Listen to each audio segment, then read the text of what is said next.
Welcome back to MMA Al Dente.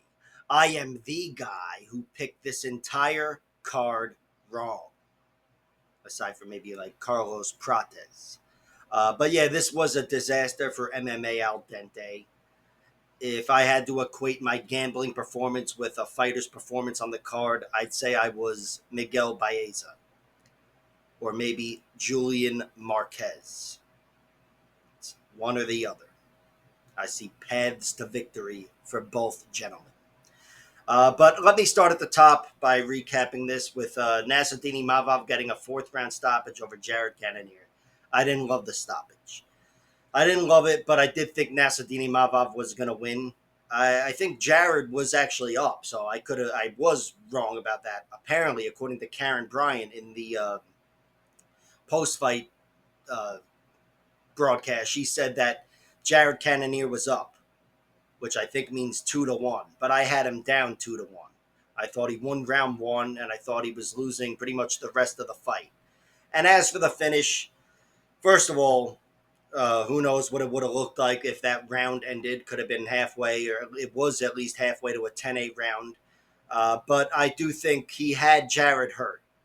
I don't think it was a good stoppage, but a lot of that is based on how Jared immediately protested. And once he did protest, the ref, probably you guys, a lot of people said, yeah, he could still go. But in the middle of the onslaught, it probably didn't look that way up close. So the stoppage is what it is. I think it was bad, but not a crime. Although there were some crimes. Those were committed by the judges, but I'll get to those in a little bit. But Imavov looked great, and I don't know who he's going to fight next. It's not going to be Strickland, I don't think. He had a great fight with Sean Strickland a year ago, 2 years ago, whatever. But Strickland is waiting for the title. But Imavov, even though it's marred by the finish and whatever, I think this is a legitimate victory over Jared Cannonier. And Cannonier's a guy who's only been beaten by Adesanya and Whitaker at middleweight. So this is an incredible victory, and yeah, I don't know what he's doing next, but it's a main event of a fight night, if not bigger. He's in a great spot, and I'm excited for him moving forward. I wanted Jared to win, and of course, I bet on Jared to win. But as a fan of the sport, I'm happy to see that Imavov has become a contender. Where over the next few years, he's going to be in big fights, and they're going to be fights that I look forward to losing money on. But Jared, I can't say this is a major strike against his chin. He was knocked out at light heavyweight by Dominic Reyes, who I'll get to in 30 seconds, my lord. And he was knocked out by Sean Jordan at heavyweight, incredibly athletic heavyweight. Here, this is his first finish, technically, against Nasruddin Imavov, but I still think at 40 years old, he's looking pretty healthy. And it's not like he hasn't been hurt before. Robert Whitaker had him half out in round 3 in their fight. But this is not a great moment for him anyway, professionally, whether the stoppage was legitimate or not, because he is 40 years old. He's still a top contender, he's still a contender, but he may not be a top contender now after this loss. Tough loss for Jared. And again, gun to my head, I don't even know what the live odds were, although I was probably looking at them every 20 seconds. But I had Imavov winning that fight, and if you put a gun to my head at that moment and said the fight's going to continue, I would have said, yeah, Imavov's going to win. Dominic Reyes knocked out Dustin Jacoby in 2 minutes. Even when I'm looking at his name, I'll call him Justin Jacoby or Justin Gaethje. But this one, wow, I had this one wrong as well. I thought Jacoby would find the chin of Dominic Reyes. I thought Dominic Reyes would be hesitant. And you know what? I do think Jacoby was leading the dance, but when Reyes was under fire, he returned fire, bit down on his mouthpiece, threw down, and clipped Jacoby with whatever it was, the big uppercut or the hook, and had him rocked and teed off on him. This was an awesome moment for Dominic Reyes. Awesome moment. And I don't want to make it like he's turned things around, he's the king of the world. You'll probably hear me pick and bet against him next time, and it'll be because of his chin and whatever else. But I'm aware he's only been knocked out by killers, and I'm also aware that when you don't knock him out, he gives you a hell of a fight, and he's dangerous himself. And for him to get a knockout win over Jacoby, this was a big surprise. Really tough loss for Jacoby, especially getting knocked out. He's been knocked around a little bit here, but this was a pivotal loss, perhaps, and definitely a big loss for him. But the story has to be about Reyes' victory. Lost to John Jones, and then Yuri Prohashka, Jan Blachowicz, and Ryan Spann in brutal fashion. The guy's been so inconsistent, the big layoffs, and probably very concerned with his health and his chin. And here, when I thought the fight was going to go the other way and was starting to, he did what a fighter does, turned things around, and got a beautiful finish out of a fucking big bonus and whatever else too. And this was awesome. Great win for Dominic Reyes. I'm excited that he's sticking around in the UFC, although again, you'll hear me express the same reservations. Uh, Raul Rosas Jr. beat Ricky Tercios by round 2 rear naked choke at 2 minutes and 22 seconds. A lot of twos there, and this was awesome. Ricky Tercios gave Raul Rosas Jr. a fight. I thought he came out really hot, which was awesome, pressuring Raul Rosas Jr. and trying to throw him off from being the round 1 bully. And Raul Rosas Jr. became the round 1 bully anyway, ripped him to the mat. And even then, Ricky Tercios, wily and scrambly, was able to escape, reverse Raul Rosas Jr., and threaten him. And I thought that was a pivotal moment in the fight, where I said, yeah, he's done. I mean, he might lose round 1 here, but what are rounds 2 and 3 going to look like? And I had that completely wrong. Because Raul Rosas Jr., with that stain, that glaring stain on his record, the one loss being a cardio failure, a massive cardio dump, where he ran into a good cardio fighter in Christian Rodriguez.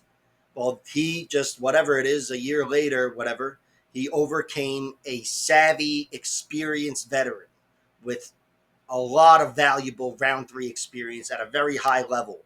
And Raul Rosas Jr. weathered the early storm, the middle storm, and then took over, and not just took over, but became the first person to submit Ricky Tercios, which is, I think, a very impressive finish. Not that Ricky Tercios has this reputation as being impossible to submit, but I think he's definitely a tough guy to get out of there down there, and Raul Rosas Jr. was just too much. So he continues being a dominant force when he is winning, even against a guy like Ricky that I didn't think he should have finished. He finished him, separated himself from the pack, aside from Mana Martinez, who TKO'd Ricky. But Raul, yeah, he's only going to be getting better, 19 years old or whatever, so he's going to have plenty of time to erase that memory of Christian Rodriguez. And it's not to say, oh, he's got that one loss. He's going to lose again, probably, but he still will have time to patch up those holes as well. Excellent win for him, and this does take away a bit of that stain from Christian Rodriguez. You'll hear me express the same doubts next time I break down one of his fights, because, you know, he doesn't have too many fights, especially at a high level, but this one coming after that one really takes away some of it. Excellent performance from Raul Rosas Jr. And for Tercios, he's an Ultimate Fighter winner, very exciting, and he gave Rosas Jr. a very good fight. He's not going anywhere. Bruno Ferreira knocked out Dustin Stoltzfus with a spinning back elbow, a few of them. This was an awesome fight. This was awesome. It occurred to me early in the fight that I think I underestimated Dustin Stoltzfus' potential for a knockout victory over Bruno Ferreira, especially considering that's how he's only ever lost. But, man, that danger of Bruno Ferreira turned things around on a dime. He was losing that fight. I thought he could have been finished, and I thought, shit, if this is how round 1 looks, just like I said again about Raul Rosas Jr. a minute ago, but Bruno Ferreira is a round 1 fighter. He's been deep, but still. But if his round 1 danger is taken away, he's going to be fucked down the stretch against a guy like Stoltzfus. And instead, he cashed in on that round 1 danger, spinning back elbows, which I cannot imagine how badly those hurt coming from Bruno, the fucking tank Ferreira. But he got it done. With 10 seconds left in the round, he cements his reputation as a finisher, and an early storm, and he got Dustin Stoltzfus out of there. Stoltzfus, he's been knocked out twice now, the front kick and now the spinning back elbow. These are like special moves. But yeah, I think it's a new wrinkle to his profile, but I wouldn't write off his chin just yet. These were exceptionally dangerous men with exceptionally dangerous moves, and he took a few of them from Bruno Fajeda, and he didn't even go down. He just he was knocked out, staggered out of the fight, but uh, still, tough loss anyway, but yeah, I hope to see him again, and expect we will. Although I don't know if I can say the same about Julian Marquez. He is my gambling spirit animal, or whatever I was saying before. But yeah, 22nd knockout loss. Tough for Julian Marquez. He's been steamrolled. I think I described some of his other losses as being steamrolled, like Gregory Rodriguez, but this is a steamroll. 20 seconds. Zachary Reese, he is incredibly dangerous, big, long, athletic, really athletic, and I thought he had an advantage over Julian Marquez early, but I didn't know if he'd be able to cash in because even though he's shown danger, he hasn't beaten too many good guys at all. And of course, the Cody Brundage knockout was stuck in my head. But he did what he planned to do here, I'm sure, what all fighters plan to do, and he knocked his opponent out in 20 seconds. It was a body kick that really got it done, but yeah, he steamrolled him. He steamrolled him, an offensive onslaught, and Marquez, I think he would have had a good shot down the stretch, but early on he was supposed to be at a disadvantage athletically, and that was the story of the fight. So I don't know if Marquez is going to be kept around, but Zachary Reese, yeah, he's sticking around, and he helped erase that memory of Cody Brundage. Great fucking win. Although I'll say it's not like my assessment of Zachary Reese is any different. You know, I was hoping to see him win in like round 3 or something, but this was another example of his early danger, and he brings it on the ground, on the feet. He's an offensive storm early. Punahale Soriano beat Miguel Baeza. This was a real beating. I thought this could have been stopped just from damage and accumulation of damage. But the story of the fight was Soriano's wrestling, getting on top of Miguel Baeza, which I did not expect. I thought he'd use his wrestling defensively and try to beat him up and find that chin. And Miguel Baeza, he was beaten up here, but he didn't go anywhere, and he showed a lot of heart, and he tried to make shit work. You know, I feel like every fighter on the card jumped for a knee bar at one point, but his spirit was nice, but not enough to save him. Not even close. This was like a 30-22 type of beating, and yeah, Soriano looked incredible. Welcome to welterweight.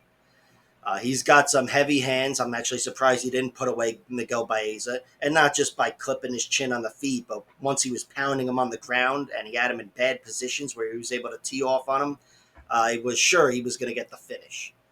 But yeah, Miguel Baeza is very fucking tough, and yeah, he's got a lot of heart, but he was overmatched here. But Soriano looked incredible. Can't think of a better way to make your welterweight debut unless you knock the opponent out in 20 seconds. But yeah, he's gonna stay, and I'm excited to see what he can do at welterweight. Whole different level of physicality. Not fighting Brendan Allen anymore. Ludovic Klein beat Thiago Moises. Speaking of physicality, I thought that was the story of this fight. I thought Moises would have been stronger, and I thought he would have won the wrestling battle. But Ludovic Klein won the wrestling battle, and even offensively, he was wrestling a little bit. But he kept this one on the feet, generally, and really beat up Moises, had him hurt on multiple occasions. And Moises, he fought for my money. I'll give him credit there. He survived getting really badly hurt, I think in round 3 with a body shot. Yeah, round 3 with a body shot, and he survived. That was very, very impressive. And going for that knee bar in the first place in round 2, which unlike a lot of fighters that went for the knee bar, like I said a minute ago, his knee bar counts for something, and I was excited for that. So he gave it a good shot, but yeah, this one was settled on level 1 with physicality and wrestling, and he was not able to bully Ludovic Klein. Ludovic Klein was able to bully him. Tough loss for Moises, but he showed a lot of durability and heart in defeat. And for Ludovic Klein, yeah, this guy, I think I'm done dismissing his physicality at lightweight. You know, he was a featherweight, but he is a solid lightweight, and technically, he's a problem for anybody at a lot of different weights. This guy strikes like a flyweight, with the speed. But yeah, he looked awesome, and this was a solid victory for him. Big one. Carlos Prates knocked out Charlie Racky with a knee to the body. This was a really good one-round fight. Racky was bringing it. He was pressuring Carlos Prates, but Carlos Prates just had that danger, and he found it to the body. That's the one spot that Charlie Racky's been knocked out, and now he's been knocked out with the body shot twice. So you'll definitely hear me mention that the next time, along with his left hook and the whole package. But Prates is so dangerous, and his legs are his best weapon. Kicks on the outside and knees on the inside. He's got that touch, that serious power, and he's a problem for anybody that can't take him down. He's probably a problem for people that can take him down as well. Really, really good victory for him. He's got a great start to his UFC career so far, and he looks like a really violent son of a bitch, patient but deadly, and this was awesome. Brad Katona beat Jesse Butler. This was domination from Brad Katona. I really didn't learn too much about either guy here. I thought Jesse Butler looked tough, but I kind of expected him to look tough. And I thought Brad Katona really went for it in round 3, and he kept the fight standing, or he didn't try to rip Jesse to the mat at first, which kind of was the tougher road for him to take. Even though I still thought he looked pretty good. But he made a good fight out of it in round 3 when he didn't need to. I thought he could have just taken his foot off the gas, ripped Jesse to the mat, and controlled him like he did for the first 2 rounds. Solid victory for Brad, but, Jesse Butler, I don't know how long he's going to be hanging around the UFC, so this one might be forgotten about in time. Or I should say forgotten in time. Montana De La Rosa beat Andrea Lee by split decision. I don't know about the split. I thought Lee won round 1, and I thought she did so with her athletic advantage. And I thought that would be the story of the fight. But Montana De La Rosa, she was in her prime here, 29 years old as opposed to 35 for Andrea Lee, and she was the better fighter down the stretch. I thought she was striking very well against Andrea Lee. Not that she was dominating, but Lee, who I thought would have had the advantage there, was not able to lead the dance with her sharper striking against Montana. Montana had a bigger jab and was largely beating up Andrea. And on the ground, Lee could have turned things around in round 3. I was actually thinking once they hit the ground, she'd find a way to get on top. And she kind of came close, but Montana kept her leverage and was able to throw in her hooks at the right moment. And on top, Montana is a problem. So she, at the very least, would control Andrea Lee, and she did. And with both hooks in, she secured the victory. Great win for Montana De La Rosa. She gets revenge here, although not in the most exciting fashion, I guess. But you compare this with her first fight, and yeah, you'll see the difference. Good win for her. And for Andrea Lee, she might be cut here, but it's not like the win doesn't have value if Lee is cut in her next fight. Both these girls have been around the UFC for a long time. We know what they're made of. And yeah, I think Lee will be cut, but good win for Montana. Daniel Marcos beat John Castaneda by unanimous decision. Surprised this one wasn't split with the way the judges were, or unanimous for Castaneda, frankly. But yeah, Castaneda, who I picked to win, was not able to mix things up. And on the feet, he was just outgunned. Daniel Marcos was so much sharper. He was much more dangerous and also leading the dance with the volume and mixing shit up. Castaneda was trying to find ways to attack, mostly with his hands, his legs as well, of course. But he was really getting beaten to the punch by Daniel Marcos. And legs-wise, he's not much of a match for Marcos to begin with. So Marcos dominated here, looked good in a 15-minute effort. But I have to say, he's not the most potent finisher, Daniel Marcos. And here I thought he had a chance of getting a finish against Castaneda, and he wasn't able to. But Marcos, despite having a lot of decisions, and despite the fact that I think a lot of his wins moving forward will be decisions, he's a very exciting fighter when you're fighting on the feet.